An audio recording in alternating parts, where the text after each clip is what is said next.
Yeah, my people, una well done. Oh. How una day? How many of una wake up this morning for Naija?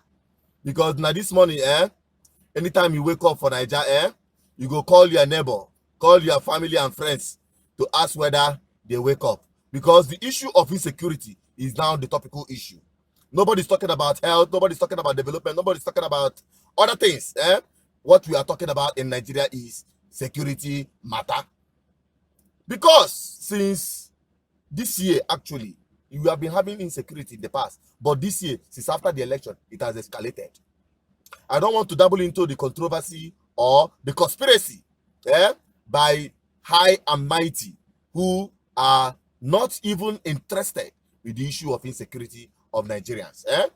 But whether they want to look into it or not, me, I am interested in my homeland, Igboland. Call me Biafra-centric, call me Igbo-centric. I will not be arguing with you. You are 100% correct, and I concur with you. Now, I don't arrive Imo State. I came here solely to have a media chat with a respected elder. And an elder that will always speak without fear. I'm talking about the president of Alibo Development Foundation. Make we shook mouth inside this security matter. Make we hear from him. And I implore you to join me and watch this media chat to the end. I bet you will not be disappointed. All right, let's go there.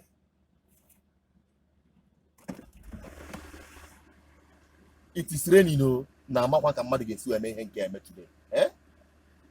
But the work must continue. All right, join me.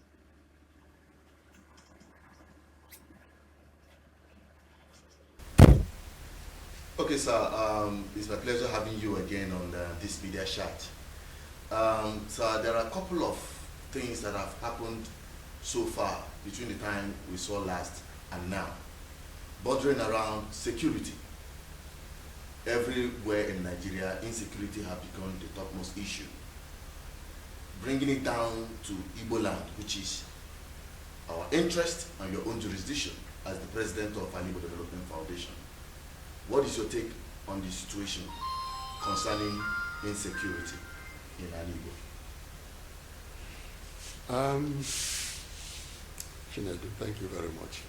Thank you, sir. Oku insecurity. I wish there was a bigger word to use than insecurity. Because it's no longer a question of threat. It's a question of reality. It's not a question of we're under siege. It's a question of we are being systematically overrun and decimated. But there was a little debate a few days ago where some of our people are saying insecurity. Security is a very specialized issue. It's not for the ordinary people to discuss, And I think that is a very, very negative understanding of what security and insecurity is. Yes, security within the state system have two levels. There's a level that is specialized, that requires the attention of highly trained security people, military people, governmental security forces, and so on and so forth. There's also the level of security and insecurity that affect the ordinary people. If it is ordinary people that security, whether in the wide sense or in the deep sense, affects. So I think we need to do what we should do. We should borrow a leaf from other nationalities. I keep drawing attention to the Benue State. And I keep talking about what we call the Benue State model. We all know what was the state of affairs in Benue State a year or so ago. We all know at the time Governor Tom was a member of the APC. We all know of the butchery that was going on. dislocation, destruction of their farmlands, killing of their people all over the place. At a point, we saw the very pathetic picture when they were burying many of their people, carrying coffins, this thing. It was the most moving spectacle. But what happened? The people themselves got together. The Benue State people got together. Their youths, their intellectuals, their traditional rulers, their leaders, social organizations got together and said, enough is enough. We can no longer take this thing. We have the capacity and we can't defend ourselves. At that point also, they came out boldly and said, we have been treated like chaff. People regarding us as northerners. We are not northerners in that sense. We are our own people. Because the people, I don't mean the military people in this, I don't mean the ex-soldiers. I mean the people themselves. Because they came out to stand their feet down and say, we must do something to protect ourselves. That first Paul Onongo, who has been a good son, adopted son of the Caliphate, he resigned as chairman of the Arewa Kosi Forum. I made a pronouncement, joined his people in crying and said, we can defend ourselves. We can defend ourselves. We are capable of raising 1 million men army to defend ourselves. Remember before the governor Tom was in APC. Governors are human beings like you and I.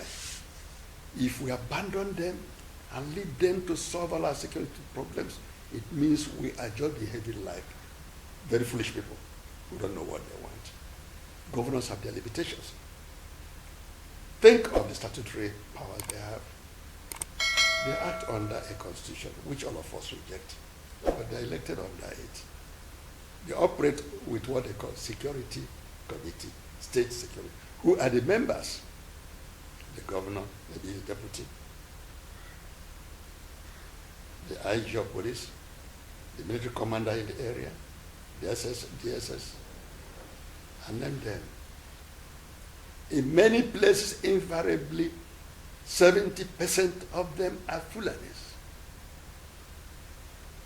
They are the people who are being called upon to deliberate on how to protect people who are being under siege, killed by their own people.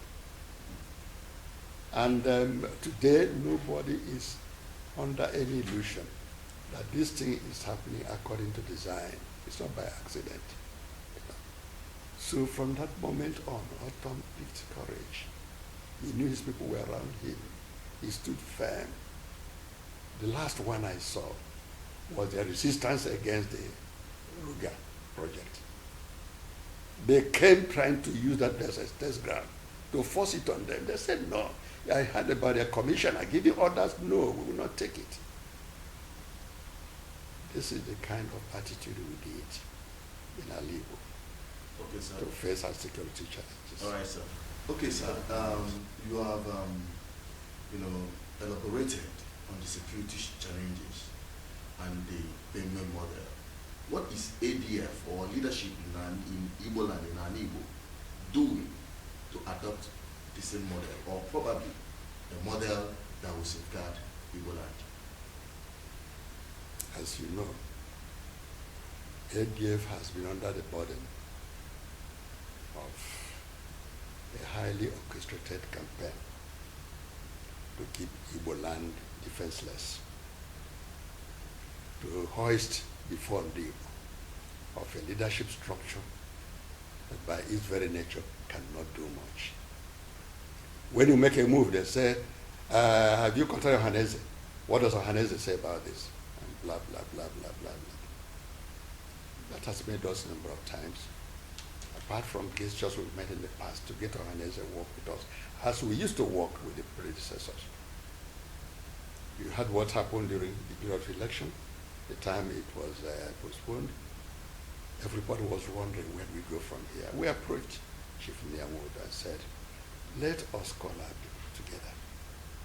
They want to be hear from their leadership. Ohaneze come, and he agreed. So ADF and Ohaneze called a meeting of Ndibo. A meeting of Ndibo. And it was attended by quality leaders of Ndibo. Everybody was motivated, moved. Niawood and I addressed them. Other people spoke.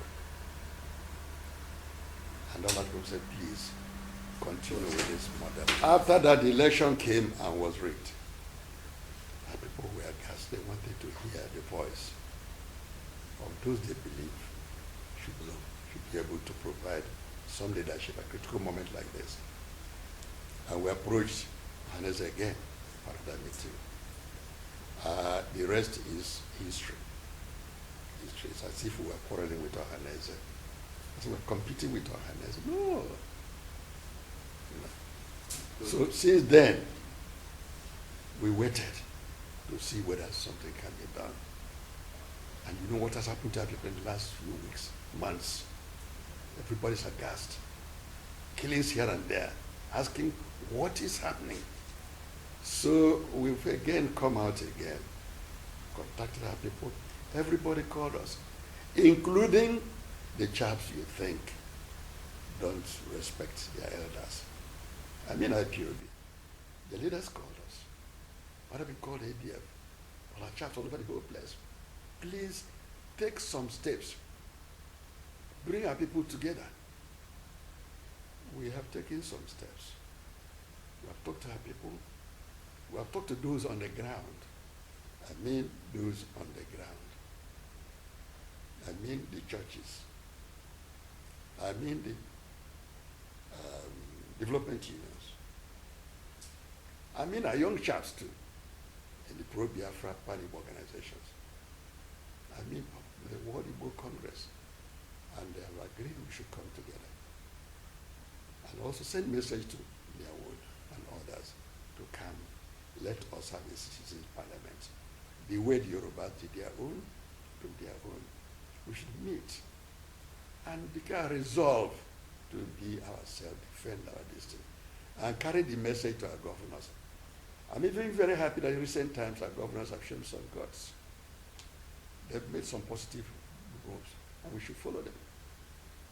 One of the instruments we need is the anti-open grazing bill. ADF submitted this bill in 2016 to all the 7 states as assembly, to Boreli from Benue State, Boreli from Ekiti State at the time. Only one state passed it, it's not been signed.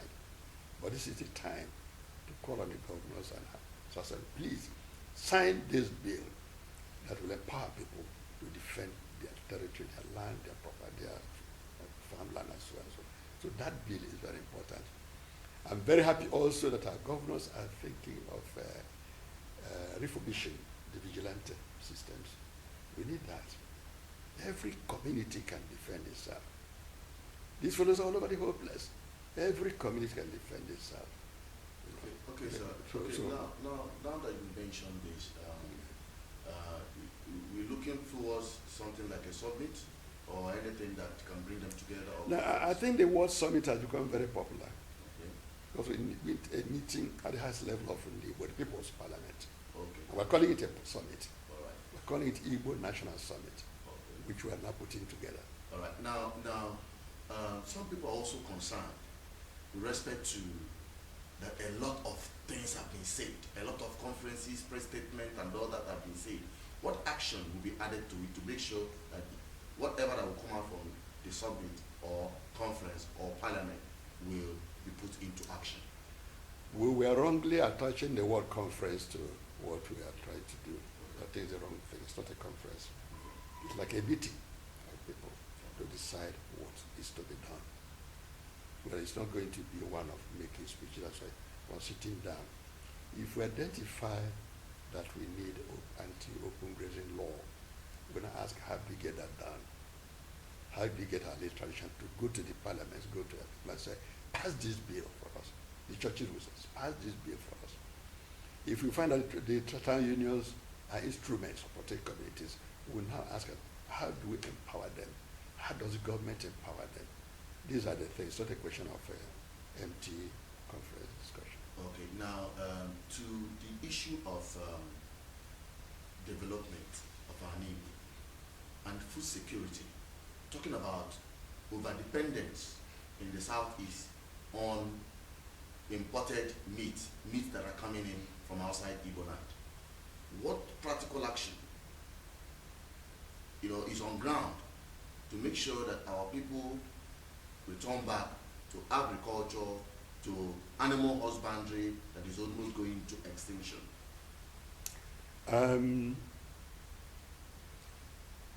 Well, there's a saying of our people. Ndị Igbo, a na-asị, kọma ihe mmadụ na-ekpughe n'ọnụ ga-edagbu ya, ya shi n'ofu tip. Kọma iri ehi Hausa ga-egbu anyị, ha buru ehi ha lawa.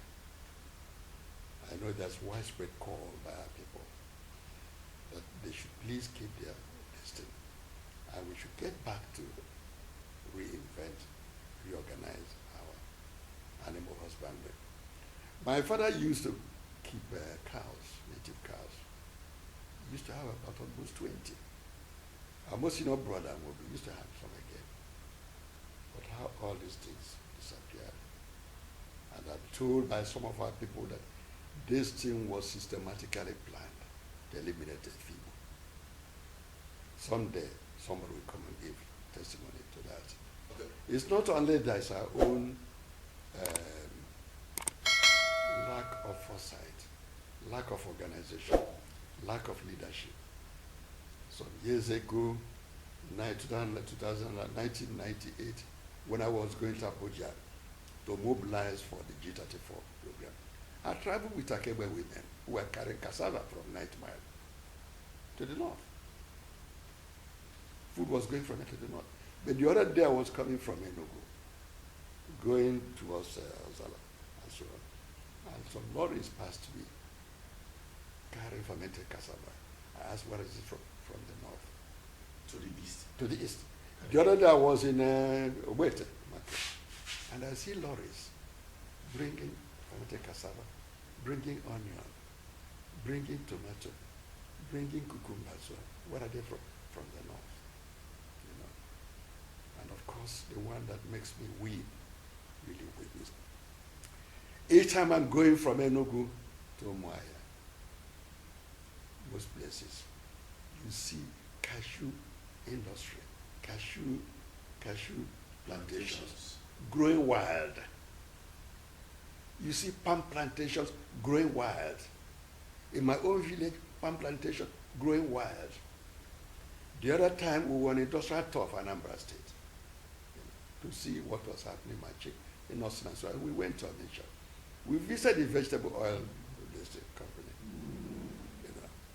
and I asked them, where do you get your raw materials? Palm oil and palm kernel. And they said, from Edo State. I shook my head and cried. Please, we should ask everybody, fellows. Many people are talking about different programs, very nice programs, but on social media.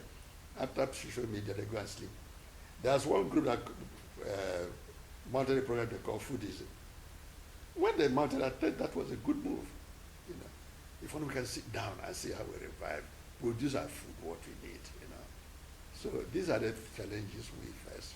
Okay. Yeah. Finally, on this media share, very quickly, there is a call by some groups of Biafran war veterans saying that they have been abandoned, that they are not disappointed that they are abandoned by Nigerian government from the federal government, but they are more disappointed and heartbroken that they are being abandoned by the governments in the southeast, talking about the 5 core southeastern states and other Igbo-speaking states, that these men who have fought to defend eastern region have been abandoned, and they have made their demand that they need to be reintegrated and be rehabilitated What is your take on that? That experience is one that makes me weep.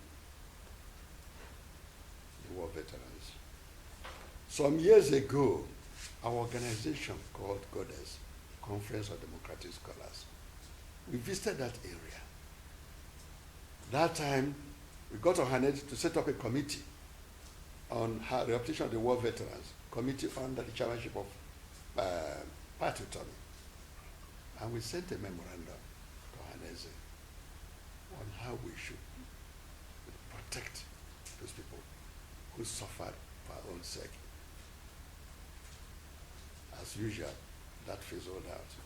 Some 4 or 5 weeks ago, we were returning from Onisha, the secretary of ADF, Professor Nyekwa and myself, and we came to Jiriba, and we saw them again. We stopped. I'm sorry, I knew about this entire, I brought the photograph. We went in and saw them. We took photographs with them. We hugged them. We cried. You know. It's one of the things ADF is also thinking, that we should have galvanized our people. But don't tell me when we do that. Don't tell me we're doing the work of Ohanese. Please don't tell me. Unfortunately, this is the kind of very idiotic thing we hear when ADF takes very bold steps in keeping with the stature of the organization. How can we not be proactive when we have many ambassadors in our midst, former ministers in our midst, traditional rulers in our midst, professors in our midst, radical organized groups in our midst? How can ADF not take these proactive steps on behalf of our people? You know, so it's we are going to retable that.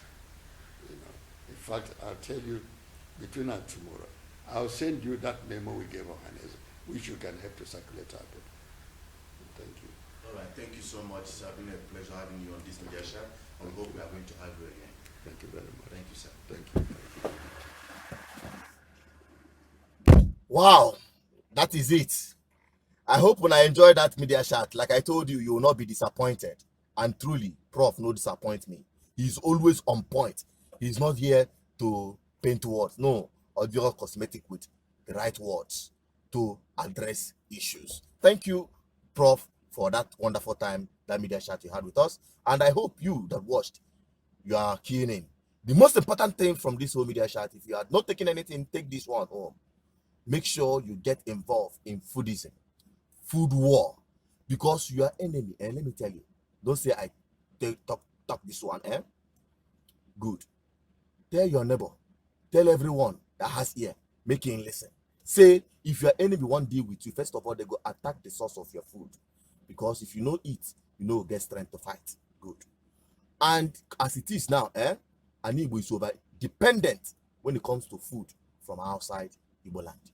And we have what it takes to make here a food hub of Africa and the world in general, because our land is fertile.